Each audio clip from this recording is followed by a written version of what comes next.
नमस्कार दोस्तों, स्वागत है आपका स्टडी फॉर सिविल सर्विसेज में। वीडियो को पूरा देखिए। कोई भी आपका फीडबैक है, कोई सजेशन है, तुरंत वीडियो में कमेंट करके जरूर बताइए। अच्छा लगे तो वीडियो लाइक जरूर कर लीजिए और ऐसे वीडियो लगातार फ्री में पाने के लिए चैनल को तुरंत सब्सक्राइब कर लीजिए और बेल आइकन को जरूर टैप कर लीजिए ताकि आगे भी सारे वीडियो आपको मिलते रहे। यूट्यूब में फॉलो करते हैं तो प्लीज ये वाला फ्री टेलीग्राम चैनल जरूर ज्वाइन कर लीजिएगा। सारे नोटिफिकेशन, सारे अपडेट यहीं पे आते हैं, ध्यान रखिएगा। स्टडी फॉर सिविल सर्विसेज का कोई भी पेड ग्रुप अगर आपको ज्वाइन करना है तो सिर्फ 856480530969606089786445 यही नंबर है हमारे, सिर्फ जहां पे कॉल या व्हाट्सएप कर सकते हैं।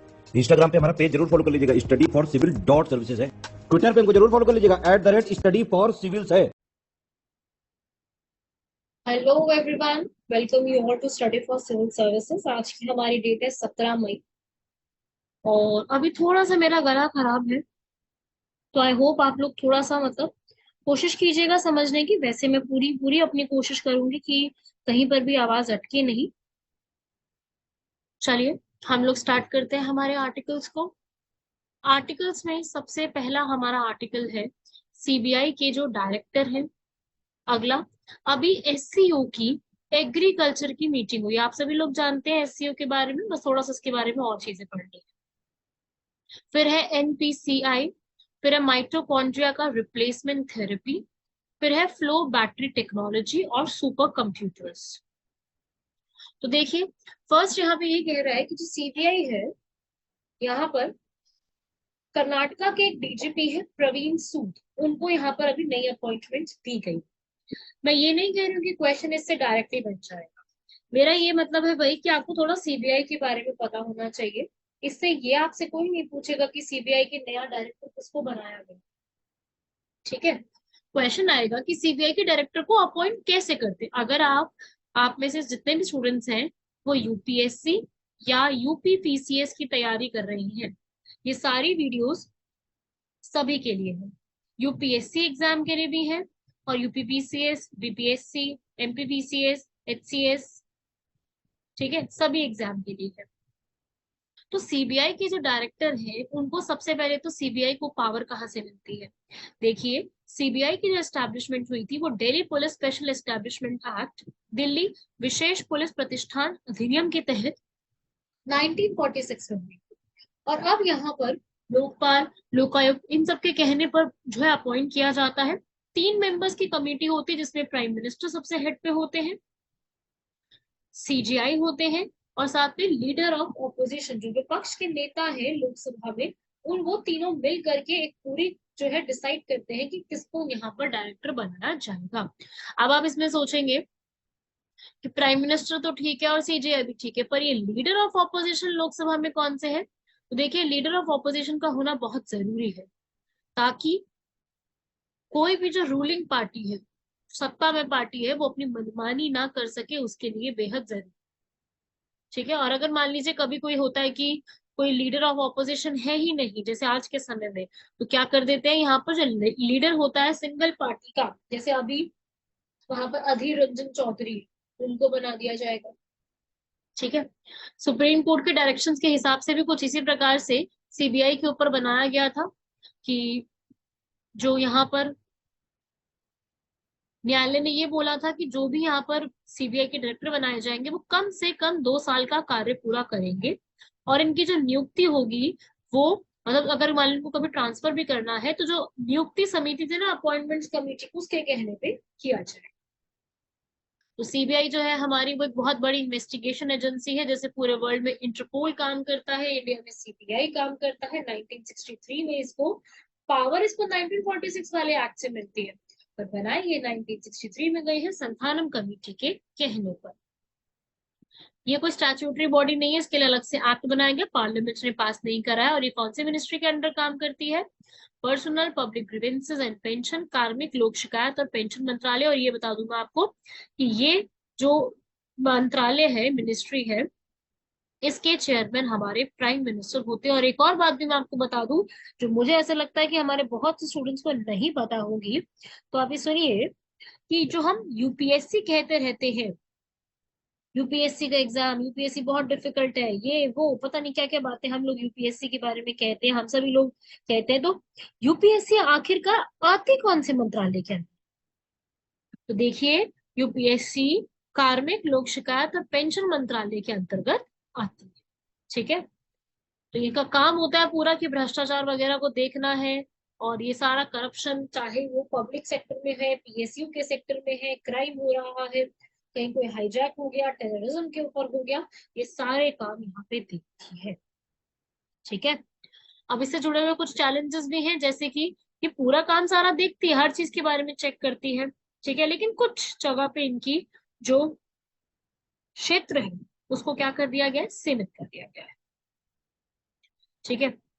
साथ ही साथ बहुत ज्यादा ये होता है कि भाई राजनीति का हस्तक्षेप तो बहुत ही ज्यादा, स्वायत्तता का अभाव रहता है। ठीक है, कोई ऑटोनॉमी नहीं मिल पाती है, इन्वेस्टिगेशन बहुत स्लो चली जाती है, कभी कभी, मैं ये नहीं कह रही हमेशा, पर कभी कभी इन्वेस्टिगेशन स्लो होना, और पारदर्शिता तो काफी ज्यादा आप कहते हैं कम होते हैं, क्योंकि कई बार क्या होता है कि बहुत से लोग जो है वो आरटीआई लगाते हैं किसी भी केस के बारे में जानकारी के लिए, तो ये कह दिया जाता है कि ये जो पूरा टॉपिक है ये कंट्रोवर्शियल है या फिर कॉन्फिडेंशियल है, तो इसके बारे में हम कुछ भी यहाँ पर डिस्क्लोज नहीं करने वाले। तो इस प्रकार से इसको भी यहाँ पर छोड़ दिया जाता है। तो इस तरीके की चीजें बहुत ज्यादा कॉमन होती हैं कि ऐसे बोल देना, ऐसे मना कर देना, तो पारदर्शिता की यहाँ पर काफी कमी होती है। ठीक है, बस यही आपको पढ़ना था। मेन मेन चीजें जो पूछी जाती है वो इसी टाइप से आपसे कुछ ना कुछ क्वेश्चन बनता है।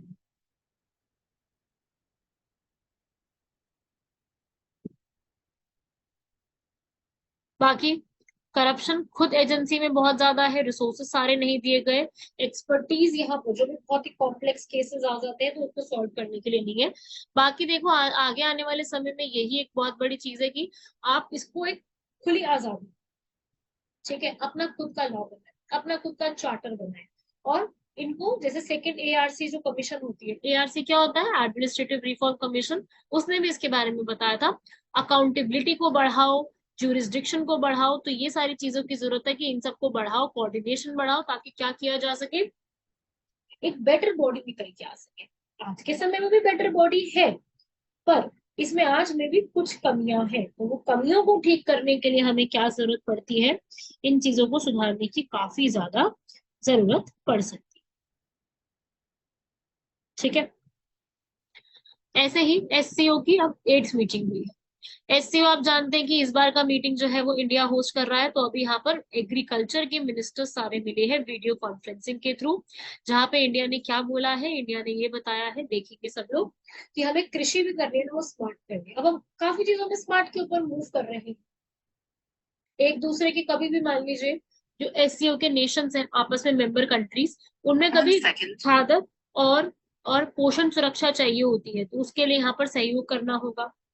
बजट आपस में जो हम शेयर करते हैं वो बढ़ाना पड़ेगा, वैसे बढ़ा है इंडिया में, काफी बढ़ा, इंडिया का पूरा एग्रीकल्चर सेक्टर काफी ज्यादा इम्प्रूव हुआ है, और प्रथाओं में आगे हम लोगों ने काफी साझा करे हैं, द्विपक्षीय चीजों को हम लोगों ने काफी इम्प्रूव करने की कोशिश करी है, अनुसंधान के लिए हमने कई बार बहुत सारे रिसर्च के सेंटर्स बनाए हैं, ताकि हम लोग जो फार्मर्स हैं हमारे, उनकी इनकम को बढ़ाने की पूरी पूरी कोशिश कर सकें, और हम जब भी कोई उर्वरक फर्टिलाइजर्स का इस्तेमाल करते हैं, कोई भी सब्सिडी देते हैं, तो उसमें ज्यादा बेटर तरीके से चीजों को संभाल सके, नई नई टेक्नोलॉजी, प्रौद्योगिकी, नवाचार लेके आए, डिजिटलाइजेशन को प्रमोट करें, नया डिजिटल एक पूरा साख तैयार करें, नई वेराइटीज लेकर के आए, जैसे आपने सुना होगा जीएम करके, है ना, जेनेटिकली मॉडिफाइड हो गया, क्लाइमेट के साथ जोड़ करके चले, तो बहुत सारी ऐसी चीजें हैं जो आज के समय में जोड़ दी गई है, बाकी कुछ चीजों को और ज्यादा जोड़ा जा रहा है,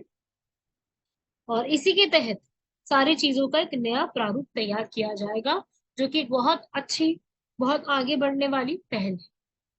तो अभी एससीओ की मीटिंग हुई है, एससीओ से हमसे सवाल बन सकता है, you should know about SCO everything. SCO जो है शांघाई कोऑपरेशन ऑर्गेनाइजेशन, अगर मैं इसके बारे में आपको फटाफट से रिवाइज करा दूं, क्योंकि आप लोगों ने पढ़ा तो हुआ ही है एससीओ के बारे में, अभी पहली मीटिंग इनकी गोवा में हुई थी, तो एससीओ के बारे में बता दूं मैं, एक चीज मैं आपको बहुत क्लियर कर दूं, एससीओ जो है ना, उसके हेडक्वार्टर शांघाई में नहीं है। आप लोगों को क्या लगेगा कि एससीओ के हेडक्वार्टर शांघाई में है, क्योंकि भाई शांघाई है तो नाम, पर ऐसा जरूरी तो नहीं है। हेडक्वार्टर्स कहाँ है, बीजिंग चाइना में है, ये तो बहुत ही इंपॉर्टेंट बात है, याद रखना। जिसमें करीब 60% पॉपुलेशन आती है यूरेशिया की।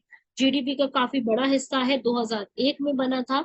इंडिया और पाकिस्तान दोनों साथ में 2017 में मेंबर बने थे। China, Kazakhstan, Kyrgyzstan, Russia, Tajikistan, Uzbekistan इसके ऑलरेडी मेंबर्स हैं। ऑब्जर्वर में बेलारूस, मंगोलिया, ईरान ये जुड़े। ठीक है भाई। सो इस तरीके से आपको याद रखना है। पूछा जा सकता है ये सारी चीजें। तो एससीओ की पहली मीटिंग कहाँ हुई है? गोवा में। बाकी अभी एग्रीकल्चर जो मिनिस्टर है हमारे नरेंद्र सिंह तोमर और बाकी जो उनके काउंटर पार्ट्स हैं उन सबके भी आपस में मीटिंग। चलिए थर्ड आर्टिकल पे बढ़ते हैं, वो है एनपीसीआई। एनपीसीआई भारत में सबसे बड़ा काम देखती है, सारी पेमेंट्स का सेटलमेंट देखती है। आरबीआई और आईबीए का मिलकर के इनिशिएटिव किया गया था, जिसमें इन्होंने सारा पेमेंट के ऊपर काम किया था, नॉट फॉर प्रॉफिट के लिए काम करती है। रुपे डेबिट कार्ड्स, हमारे एटीएम्स को देखना, सारा काम एनपीसीआई देखती है। वेरी वेरी इंपॉर्टेंट, ये क्वेश्चन ऑलरेडी पूछा जा चुका है। It is an initiative of RBI and Indian bank association, ये क्वेश्चन ऑलरेडी आ चुका है। ठीक है भाई। अभी इसी में जो है बड़े बड़े बैंक हमारे SBI, bank of Baroda, HSBC, PNB, ये सब मिलकर के यहाँ पर काम करते हैं। ठीक है, सारे मिलकर के आपस में। ये हमारे जितना भी अभी भारत बिल पे इंटरफेस चल रहा है ना, ये पूरा इन्होंने तैयार किया है। पूरा बिल का सेटलमेंट वगैरह भारत बिल पे पूरा सारा देखती है ये। जो हमें एकदम से इमीडिएट आईपीएस सिस्टम जो होता है उसको देखती है। रुपे पूरा इन्होंने यहाँ पर स्टार्ट करा है। इंडिया में 300 मिलियन से ज्यादा रुपे के कार्ड यूजर्स हैं। ठीक है, भीम ऐप आप सभी लोग जानते हैं, भीम ऐप को सब इस्तेमाल करते हैं। ठीक है, भारत मनी इंटरफेस करके इसकी जो फुल फॉर्म है, इंटरफेस फॉर मनी, तो वो भी सारा यहीं पर देखते हैं। यूपीआई जो हमारा लिंक्ड है पूरा, एक बैंक से दूसरे बैंक में यूपीआई से सारी पेमेंट्स का आना, हर एक चीज ये पूरा चेक करते हैं। ठीक है, तो इस तरीके से आपको याद रखना है इसके बारे में। शॉर्ट में है पर याद रखिए। ठीक है भाई। अगला, अभी माइट्रोकॉन्ड्रिया की रिप्लेसमेंट थेरेपी, यूके पहला कंट्री बना है जिसने यहाँ पर माइट्रोकॉन्ड्रिया की रिप्लेसमेंट थेरेपी को निकाला है, जिसमें क्या करेंगे कि महिला के जो माइटोकॉन्ड्रिया सेल्स हैं उनको हटा करके किसी और डोनर के, कोई और जो डोनर है, दाता है, उसके स्वस्थ डीएनए से बदल दे, रिप्लेस कर देगा, माइट्रोकॉन्ड्रिया को ही रिप्लेस कर देगा। देखिए हमारे जो डीएनए होते हैं, डीऑक्सीराइबो न्यूक्लिक एसिड, इसमें दो तरीके, हमारे सेल्स में दो तरीके के डीएनए होते हैं। एक होता है न्यूक्लियर डीएनए जो कि हमें हमारे पेरेंट्स से मिला होता है। एक होता है माइट्रोकॉन्ड्रियल डीएनए जो सिर्फ मदर से मिला होता है, बिकॉज मदर की ही बॉडी में एक बेबी जो है पूरा आगे, हाँ जो है वो जन्म लेके पूरा आगे होता है। तो इसी को जो है यहाँ पर माइट्रोकॉन्ड्रिया की रिप्लेसमेंट हो जाएगी यहाँ पर।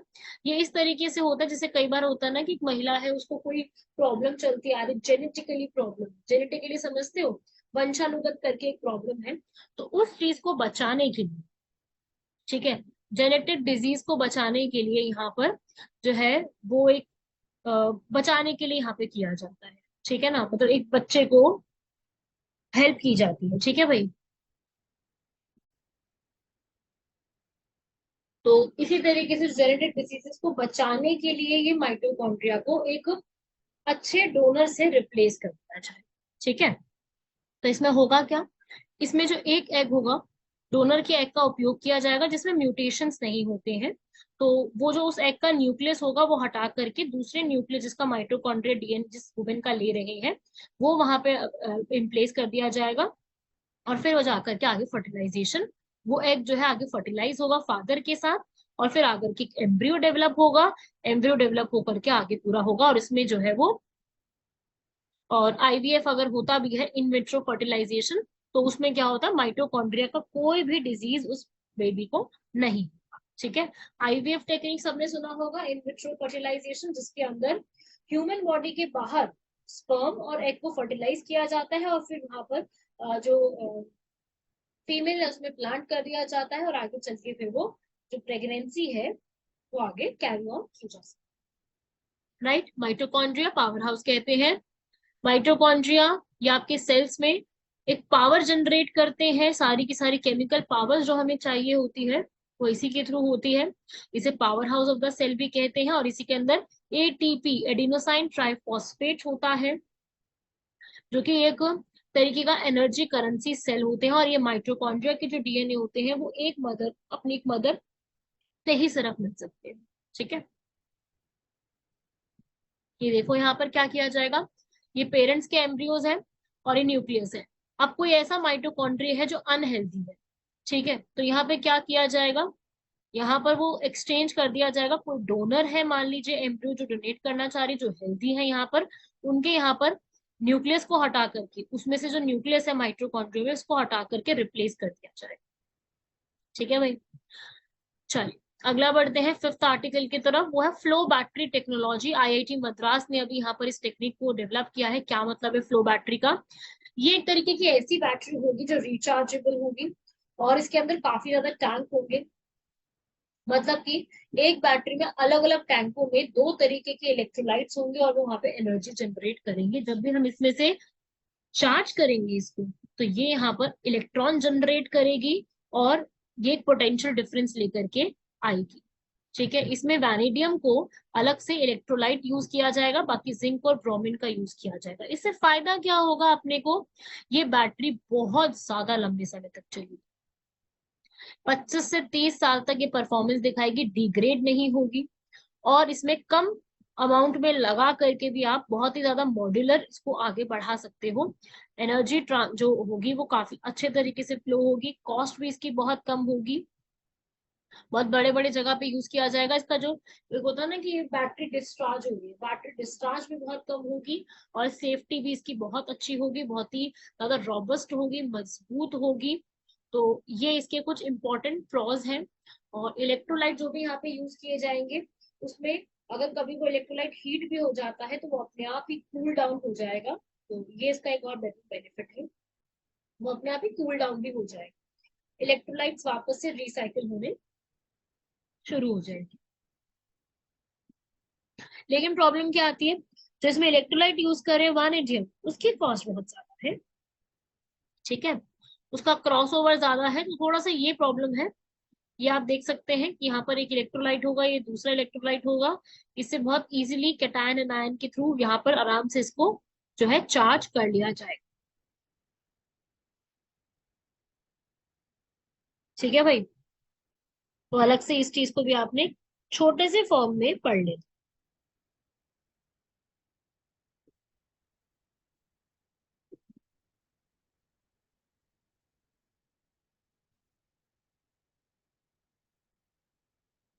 नेक्स्ट सुपर कंप्यूटर्स के ऊपर। सुपर कंप्यूटर्स आप जानते हैं आज के समय में बहुत ज्यादा भारत के अंदर बढ़ते जा रहे हैं। सुपर कंप्यूटर एक ऐसा सुपर कंप्यूटर होता है जो कि अपनी बेस्ट परफॉर्मेंस के लिए, जो कि आज के टाइम पे बहुत जरूरी है, क्योंकि आज के टाइम पे हर चीज कंप्यूटर्स पे डिपेंड हो चुकी है। जो बहुत सारे थाउजेंड्स ऑफ प्रोसेसर्स एक साथ यहाँ पे ले, और उसमें जो भी हम इंस्ट्रक्शन डाली वो फटाफट से उसको यहाँ पर हमारे सामने लेके आ जाए। अभी हम लोग जो पूरे सुपर कंप्यूटर्स की जो भी एक तरीका होता है जानने का, वो हम कैसे जानते हैं, फ्लॉप्स या फिर एमआईपीएस के थ्रू। फ्लॉप्स क्या है, फ्लोटिंग पॉइंट ऑपरेशंस पर सेकंड, और एमआईपीएस के मिलियन इंस्ट्रक्शंस पर सेकंड वो ले सके, जो कि 1960s में शुरू हो गए थे। और इंडिया में इसकी जो हमने स्टार्ट करी है वो BARC C DAC C DOT 1918 में इसकी पूरी जो है वो स्टार्ट करी है सुपर कंप्यूटरिंग के बारे में। इसके लिए हमने एक मिशन भी लॉन्च किया 2015 में, जिसका काम क्या था कि हमें सुपर कंप्यूटिंग में टॉप मोस्ट पे आना है। इंडिया के पास अभी 23 सुपर कंप्यूटर्स हैं, जो कि अभी हमें अल्ट्रा हाई स्पीड पर हमारा काम करते हैं, जो कि अभी साइंटिफिक और इंजीनियरिंग वर्क के लिए पूरा काम किए जाते हैं। और सरकार ने काफी एफर्ट्स किए हैं इसको और ज्यादा बेटर बनाने के लिए। अभी रिसेंटली 2024 में परम शंख करके सुपर कंप्यूटर एक इंडिया का खुद का लॉन्च किया जा रहा है, जो कि हमारी सारी हाई स्पीड चीजों को मीट कर सकता है। जैसे कि हमें कभी वेदर फोरकास्टिंग देखनी है, जैसे होता है ना कि मौसम की भविष्यवाणी, एरोस्पेस इंजीनियरिंग, ऑटोमोबाइल के ऊपर, क्वांटम टेक्नोलॉजीज पर, ऑयल और गैस की एक्सप्लोर कैसे करना है, डिफेंस में ड्रोन सिस्टम को कैसे करना है, फाइनेंस को कैसे संभालना है, काफी सारी चीजों को बताएगा। इवन मान लीजिए कभी यहाँ पर ब्रेन में इंजरी हो रही है या ब्लड फ्लो बॉडी में नहीं हो पा रहा है, या डिजीजेस में क्या क्या चीजें जांचनी है सब बता सकता है। इवन ये हमारे न्यूक्लियर टेस्ट को वर्चुअली कर सकते हैं कि भाई ये वाला जो हमने तैयार किया है रिएक्टर और सारी चीजें, क्या ये पूरी तरीके से न्यूक्लियर के ऊपर खरा उतर रहा है या नहीं, वो भी बता सकते हैं। तो काफी इसके प्रोज हैं जो कि पूरे बताए गए हैं। So it is one of the best techniques आज के समय में, लेकिन इसके ऊपर चैलेंजेस भी है, ये बहुत ज्यादा यहाँ पर कॉस्टली भी पड़ता है। साथ ही साथ सबसे बड़ी बात कि जो चाइना है 173 अपने खुद के रखता है, पूरे वर्ल्ड में 500 से ज्यादा है, जिसमें से 128 किसके हैं, यूएस के हैं, चाइना के 173 है। इंडिया के अभी तक यहाँ पर लिस्ट में सिर्फ 3 सुपर कंप्यूटर्स आए हैं, परम सिद्धि, प्रत्युष एंड मिहिर। ठीक है ना। इंडिया ने अभी तक जो है इसके अंदर कोई तेजी खास की नहीं है, विकसित कर रहे हैं पर अभी तक बहुत ज्यादा एस्केलेट तो नहीं कर पाए हैं। इंडिया आज के समय में पेटाफ्लॉप्स के ऊपर जा रहा है, जबकि हमें एक्साफ्लॉप्स पे ध्यान देना चाहिए। पेटाफ्लॉप्स क्या होते हैं कि हमें भाई ये देखना है कि कंप्यूटर कितनी स्पीड में यहाँ पे काम कर सकता है, तो अभी तक हमारे यहाँ पर सिर्फ पेटाफ्लॉप्स चल रहा है। एक्साफ्लॉप होगा तो हमारे और ज्यादा बेटर कर सकते हैं। सुपर कंप्यूटर्स का यूज में जो सेमीकंडक्टर्स होते हैं वो भी हमें बाहर से मंगाने पड़ते हैं। क्यों? क्योंकि भारत में सेमीकंडक्टर की बहुत कमी है। इसी के लिए सरकार ने नेशनल सेमीकंडक्टर मिशन स्टार्ट किया था, ताकि क्या किया जा सके, सेमीकंडक्टर्स को भारत में खुद ही मैन्युफैक्चर किया जा सके। ठीक है। और इसके लिए सरकार पीएलआई भी दे रही है, प्रोडक्ट लिंक इंसेंटिव भी दे रही है। जो भी यहाँ पे स्टार्टअप्स इससे जुड़ी हुई चीजों को यहाँ पर प्रमोट करते हैं, उनको इंसेंटिव भी गवर्नमेंट के थ्रू दिए जाए। ठीक है भाई, आप देख सकते हैं अभी ये चीज चल रही है। राइट। इसको भी आप एक बार रीड कर लो, गो थ्रू कर लो इस पूरे पॉइंट को, कि अभी इंडिया में हम लोग किस किस तरीके से इसको बेटर बनाने की कोशिश में लगे। सुपर कंप्यूटिंग देखिए, डेफिनेटली आगे आने वाले समय में सब है।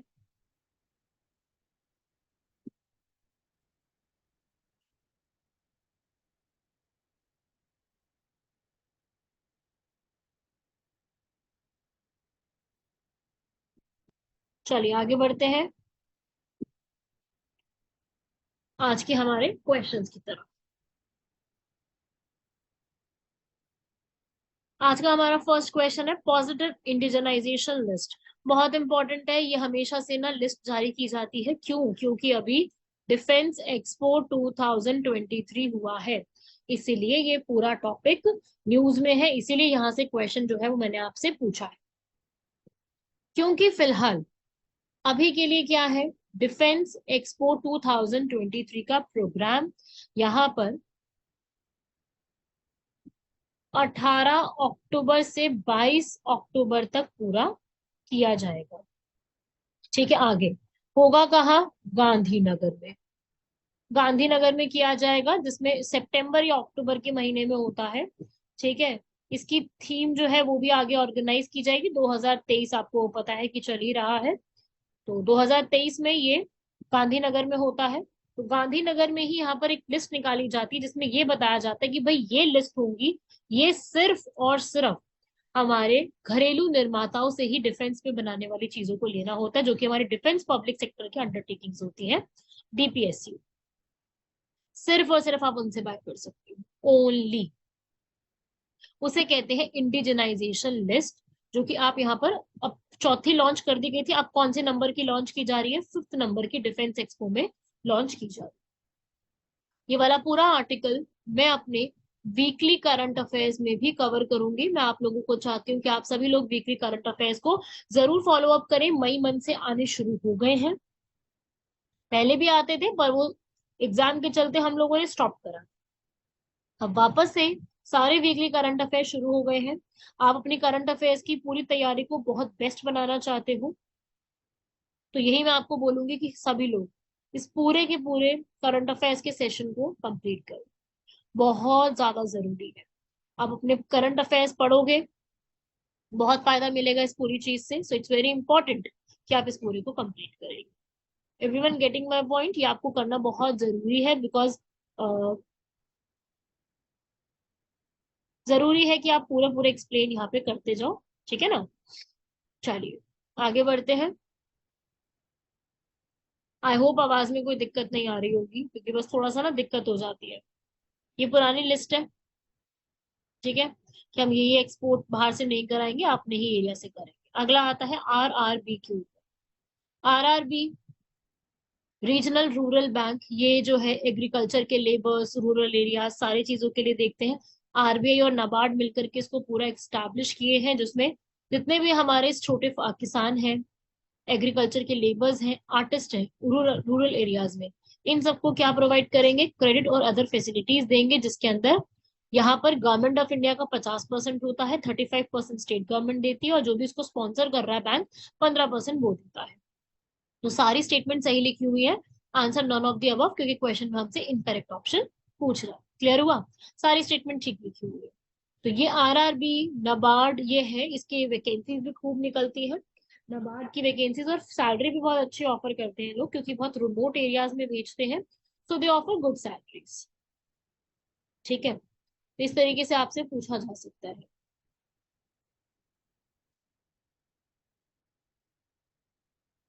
तो इस तरीके से आपको यहाँ पर ये पता होना चाहिए। तो एक ये इस तरीके से क्वेश्चन बन सकते हैं। बाकी ये सब कंप्लीट कीजिए सारे। बाकी कैसा लगा लेक्चर आप लोग मुझे कमेंट बॉक्स में जरूर बताइए। आई होप सब लोगों का मेंस की तैयारी शुरू हो चुकी होगी। बाकी जल्दी मैं आपको मेंस के साथ कैसे इंटीग्रेट करने हैं अपने आंसर राइटिंग को, उसके लिए ज्यादा से ज्यादा कमेंट्स करें। आप ज्यादा से ज्यादा कमेंट्स करेंगे तो डेफिनेटली मैं उसमें और चीजों को ऐड कर लूंगी आपसे, कि किस तरीके से आप आंसर राइटिंग को परफॉर्म कर सकते हो। ओके, थैंक यू एवरीवन, मिलते हैं आप लोगों से नेक्स्ट लेक्चर में। तब तक के लिए धन्यवाद, शुक्रिया, जय हिंद। ऐसे ही पढ़ते रहिए, अपनी तैयारी करते रहिए।